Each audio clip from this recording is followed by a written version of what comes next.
Hi guys, here's a quick video. You may have seen the new feature of hashtags on YouTube videos.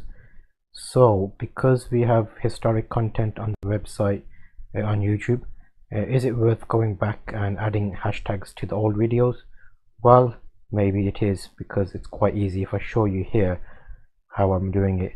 So if I go to my video manager, click on videos, I'm going to actually add custom hashtags.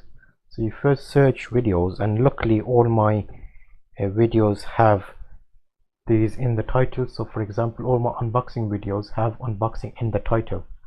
So if I search unboxing, that will bring up all the unboxing videos here, just like this.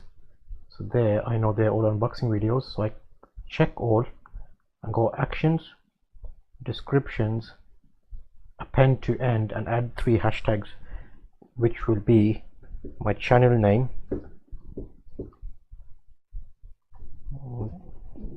photography, hash unboxing, and the last hash camera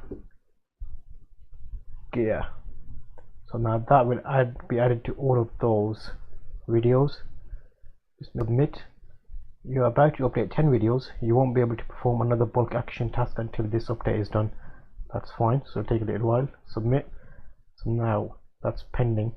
So if I go into the YN300 video, just what is pending at the moment, but when it completes, just to confirm that works.